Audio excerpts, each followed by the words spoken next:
Hello everybody, GB4576 here. Today, as you can see, I am back home for fall break. Yeah, I decided to record the Odd Ones Out and SMG4 reactions before coming down here, but I didn't know there'd be a Jaden Animations video today. Speaking of which, we have the newest video from Jaden Animations today, my first time playing D&D. Now, I myself am not really a huge D&D fan. I've played it a couple times, and mostly for school stuff, but it's fine. So let's see how Jaden enjoyed it. 3, 2, 1, go. Dungeons & Dragons is like a board game without the board, and you play using your imagination. If you think of something, it can just happen in game. D&D is very popular. Almost everyone I've ever met absolutely loves it, and I have never played it before, even though I always thought I would really like it. People would tell me stories of their games, like, so this one time me and my party were entering a cave, and there was a big ogre guarding some treasure, but I used my charisma stat to seduce him, and we ended up eloping together. Dude, if you don't think that sounds crazy fun, then I don't think we would get along, and you should probably unsubscribe. But if you do think that sounds fun, then hey. Sorry, I've never done that before. It felt weird. I decided to reach out to Charlie, aka Slimesicle, aka Charlie Slimesicle, because he's super into D&D, and we ended up forming a little group of me, Alpharad, Ronbu as the players, and Charlie as the dungeon master, which is like the game organizer slash manager slash god. We all created our characters, and into the world My we were character teleported. Was a half-orc The rogue. clouds part Terrible over a vast, combination, but lush I didn't forest. care. In it, a giant ancient oak tree can be found looming over all the other trees. The inside has been hollowed out, and a sign hangs on the side reading Old Oak Inn. Inside, many creatures of various origins are relaxing, drinking, socializing, but one stands out. A cat, equipped with various instruments, sits at a table, leaning over their cup of milk and scanning the room. They spot a dragonborn drinking at the bar, alone, seemingly pondering life. From the other end of the bar, a man in a suit approaches the dragon and starts It's a just casual Larry from conversation. Scarlet and Violet. Do you know Mark? No, I don't. Who are you?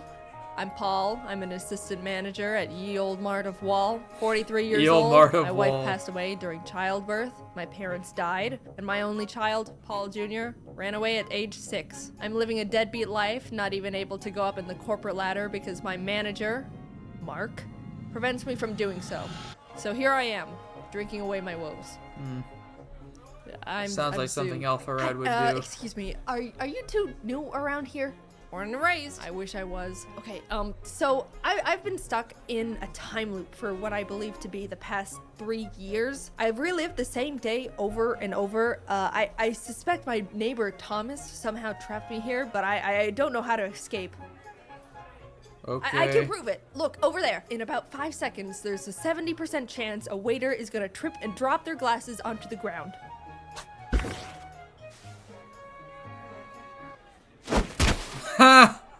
Well, alright, it's a bit impressive, but, like, it's gonna take a bit more convincing because that wasn't all that. Suddenly, a sheep crashes through the tavern windows and starts rampaging around the inn. It's going straight up crazy, knocking over tables, knocking over people. Paul mentions it's got something in its mouth, and the sheep immediately stops and runs straight up to him. As Paul takes what seems to be a scroll out of the sheep's mouth, Zoot whips out their mace in an attempt to pepper spray the sheep, but slips on a puddle of rum and accidentally sprays Paul, who just is disappointed at this point. The three open the scroll, and Zoot, recognizing it's a speak with animals spell, translates it, casting a huge shockwave and blasting everything in its radius. Oh.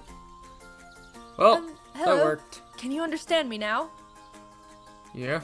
Why the f did you try to spray me with mace? Zoot and the sheep start bickering as Paul and Tholomew just stare at them. Just forget it, forget it. I'm no ordinary sheep. I used to be human and was cursed into a sheep's body. My name is Luop, and I need your help becoming human again. Please. Alright, Lop.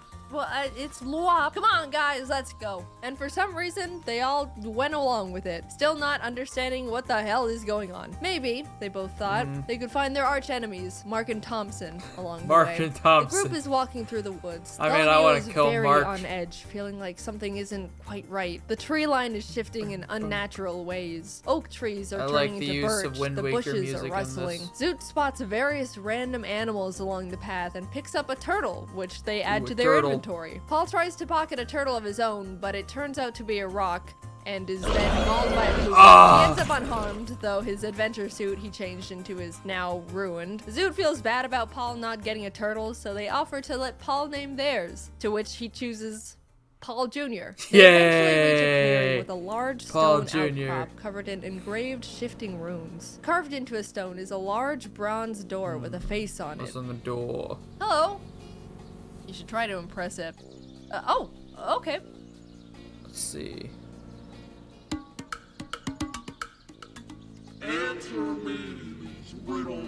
One time I was playing this and there was a door in front of us and we had to open the door. And we tried a bunch of magic stuff. Turns out the plan was just to open the door.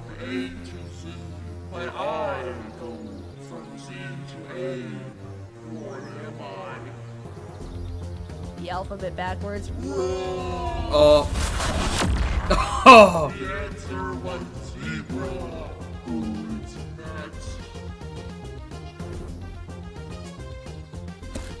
Okay. Cat guy. I move without wings, between silken strings. I leave as you may find my substance behind. A kite. I'm gonna say a spider, because I got the butt strings. Oh. I was wrong. Oh, Wait, but sweet. can you turn our friend back? No. Oh yeah, double or nothing. Answer this next riddle, and your friend will be turned back. I creep and crawl with no eyes, legs, or ears, but I can move the earth with my peers. What am I? Can you use it in a sentence? In answer to the question, Yeah, like spelling bee style. nice try. Nah, he ain't gonna fall for that. Worm your way out of A worm. this. I think I picked up on it. I don't know if you noticed, but he said worm on accident.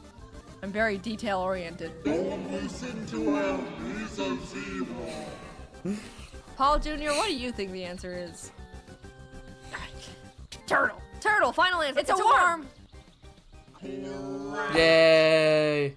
The adventurers walk through the door's mouth, which closes behind them. As they're walking into an open room, they're greeted by a closed silver door. Zoot immediately pitches the turtle at the door, but nothing happens. Nope. There's 3 dishes of clay placed in front of 3 pedestals, and the door face emerges once again, this time on the ceiling. In order to continue, create whatever you want. Not wanting to deal with more riddles, Zoot throws a dagger into the door's eye. Dude, fine, I'm not helping you with this one. The group, now lost with no direction, decides Yeah, for some dumbass. reason to all start eating the clay, even feeding some to Paul Jr. and Lwop against their wills. After all the clay has been consumed, the pillars glow red and more clay drops down from the ceiling, resetting the puzzle. It didn't work. Huh. Out of ideas, they decide to do what the door face suggested. Tholomew sculpts a crown, Zoot rolls out a worm, and Paul builds a penguin. They all Nice. place their creations on pedestals, which sink in and beam green before the lights turn out and everything goes dark. They flash back on and suddenly all their creations have come to life in weird clay flesh bodies. Paul cleaves at his penguin with his great axe, nearly cutting it clean in half, revealing that the inside is just more clay. The worm monster looks at Zoot and says, "It's wormin' time!" causing Zoot to scream and sending a shockwave towards it, immediately exploding the worm and splattering clay everywhere, living as a normal-sized worm now. The worm lunges and wraps itself around Zoot's throat, trying to choke them out. Tholomew rips the arms off the crown monster and dodges its follow-up attack. The penguin reforms itself, sprints full speed at Paul, but slips and splats into a pile of clay on the ground, to which Paul finishes off with his axe. Meanwhile, I Tholomew don't think that attempts to should've rip the worked. legs off the crown, only for the crown legs to turn into arms, grabbing Tholomew and climbing onto their head, causing them to lose their mind, viewing the other party members as enemies. Paul shifts his attention to Tholomew, throwing his great axe horizontally at the crown. Unfortunately, it goes a bit low and the handle smacks Tholomew directly in the face. Zoot gets a grip on the worm, ripping it off their throat, and breathes acid onto it until it's reduced to ash. There we Tholomew go. blows on their bagpipes to attack Paul, sending out a thunderous shockwave that shakes the cavern. Paul is able to hold his ground, runs up to the two, and successfully cleans the crown off Tholomew's head. Yay, all the clay it monsters worked. have been defeated. The silver door opens, and everyone cheers together in celebration.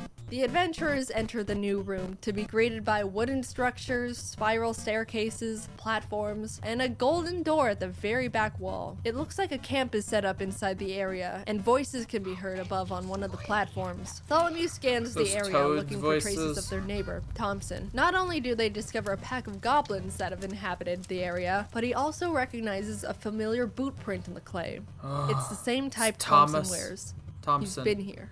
Paul climbs up to the goblin platform and sparks conversation. The goblins are confused and a bit wary of the intruders, but introduce themselves nonetheless. I'm Gob, that's Glob, that's Gobble, that's Gobble Gob, and that's the Peeler, Okay. Who's that? that's Bloyle.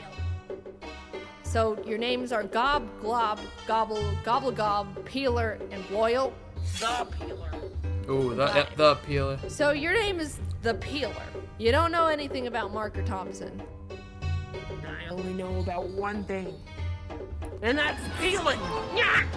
Great, there you go. Oh, jeez. Okay, all right, we're leaving. Paul starts booking it to the door they came in through, the Peeler right on his tail, stabbing at his ankles. No one else is doing or saying anything, they're just watching. Paul makes it back I to the just previous watched. room, and the Peeler slinks into the shadows. With Paul in the other room and Tholomew and Zoot unable to speak Goblin, Tholomew is left trying to communicate through improvised sign language, pointing at the door and blowing kisses at the goblins to signal peace. Zoot tries to slip around the goblins in the meantime, as communication is clearly not Yeah, just working and the move goblins along, are move only along, getting move along. more aggressive, but they bump into an invisible force they can't see, alerting the goblins, who are now initiating combat. Zoot decides to keep running to the door as Tholomew bangs on their drums, sending sound shockwaves at the attacking goblins. Gob, Glob, and Gobble are all sent flying off the edge of the platform, falling to their deaths. Gobblegob, in a fit of rage after losing his friends, lunges at Tholomew but misses Oh, he completely, missed. sending himself off the edge of the platform too. The Peeler emerges from the shadows to lunge at Tholomew, who is taking up Loyal, but Paul jumps in just in time, clashing blades with him. As everyone is distracted, good Zoot job, gets to the Paul. door, peeking in to see an entirely golden room with a small golden rod shaped like a tree branch floating at the center. The branch shifts between valuable materials, at one moment being made of gold,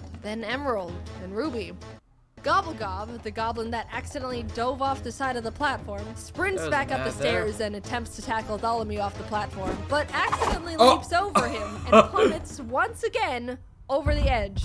This time was to his easy. demise. Paul and Tholomew perform a clumsy team attack together and finish off the Peeler, ending the battle, but because of the uncoordinated attack, Paul's axe is now peeled. They all hurry over to Zoot and enter the golden room together, trying to figure out how to get the artifact down. Zoot suggests they all toss Lop into the air to get it down, so Paul solongi Bowser's the sheep into Yep. the air, but in the complete opposite direction. Oh, I Tholomew missed. quickly runs over and breaks his fall, and before Lop can say anything, they throw him again, this time hitting their target as they both fall to the ground. No one stops Lop's fall this time as he lays motionless on the Aw. floor. As Tholomew is healing up Lop, Zoot approaches the wand, only for it to be snatched by an invisible force. An unseen figure then reveals itself.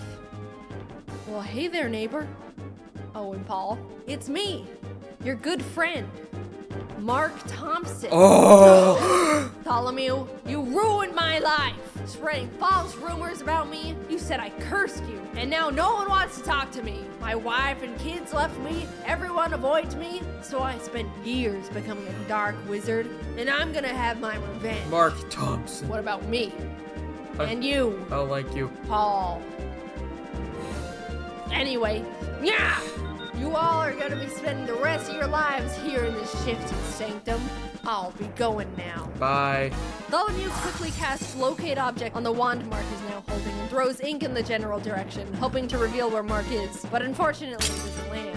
Zoot sprints in the direction Tholomew indicated and attempts to tackle the air. They make contact, but bounce off of Mark's rock-solid beer gut, breaking the invisibility spell. Tholomew whips out their drums, slamming it with the intent to cast a Thunderwave on Mark, sending him flying from the impact. Zoot follows behind and shouts, "Depression!" casting a command spell on him. He stops in his tracks, facing Zoot, and says, "I'm so sad. having never dealt with depression before. He pulls out a picture of his ex-wife and kids and just stares at it longingly. Paul and Bartholomew see their chance to attack him and once again try to use an ultimate team attack. They grip Paul's peeled axe together and throw it in tandem at Mark. But once again, they mess up and Bartholomew is accidentally sent flying with the axe as it pierces Mark's chest. Mark is unfazed, still wallowing in his depression, but Zoot sees this as an opportunity, casting Disguise Self and visually turning themselves into Mark's ex-wife. Oh, nice. Ella, is that you? It is! Mark. Mark drops the photo and wand, sobbing, and slowly walks towards Zoot, who has their arms out, ready for his embrace. He grabs Zoot and pulls them close, tears streaming down his face. It's been so hard. It's okay. I'm here now. It stabs him in the back. Zoot pulls back, just a bit, just to look into Mark's eyes, which are sparkling with tears, and proceeds to acid blast him point blank from the mouth. Hey, it worked!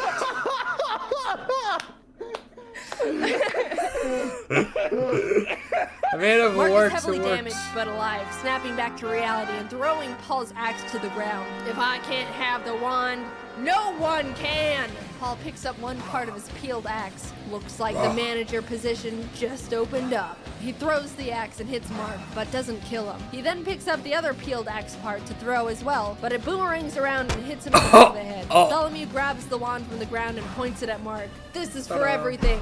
The low tax return, the restraining order, for moving in next to me.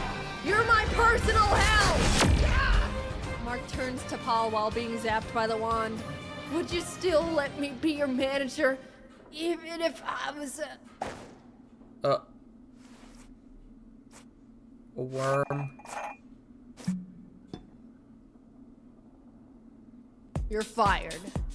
You guys did it! Please, use the wand to turn me back into a human. Please! Bartholomew casts the wand's powers on Talop, finally turning him back into his original form. Paul and now human Luop lock eyes. Paul My Jr. Paul Jr. Is that you? Paul and his long-lost son, Paul Jr., embrace. The wand, now all out of magic, crumbles into dust, and the party exits the cave. The bomb is detonated, and the explosions erupt behind them as the group walks off together.